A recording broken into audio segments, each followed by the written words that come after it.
அஸ்ஸலாமு அலைக்கும்.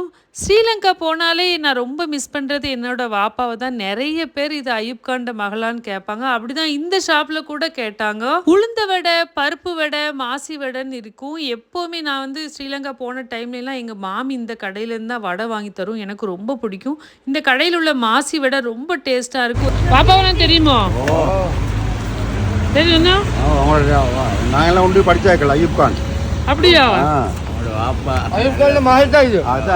என்ன நல்ல கூட்டாளி கடைசியா இன்னைக்கு வந்துட்டு தான் போனாரு. அப்படியா?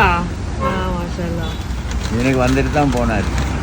பாப்பாவை பற்றி யார் பேசினாலுமே மனசு ரொம்ப ஹாப்பி ஆயிரும். அப்படிதான் இவங்களும் சொன்னாங்க. அவங்களோட ஃப்ரெண்டாக லாஸ்ட் டைம் வந்த டைம் கூட இந்த ஷாப்புக்கு வந்துட்டு தான் போனாங்க அப்படிங்கிற மாதிரி சொன்னாங்க. ரொம்பவே ஹாப்பி. அவர் வாழ்ந்த இடம், அவர் நடந்த இடம், அவர் போன கடை அப்படின்னு சொல்லி எல்லாமே பார்த்து ரசிச்சுட்டு இருப்பேன். மனசு ஓரமாக லைட்டாக வலி இருந்துக்கிட்டே இருக்கும். இது எங்கே லொக்கேட் ஆகிருக்குன்னா கெலியோவில் தான். கண்டிப்பாக ட்ரை பண்ணி பாருங்கள். அஸ்ஸலாமு அலைக்கும்.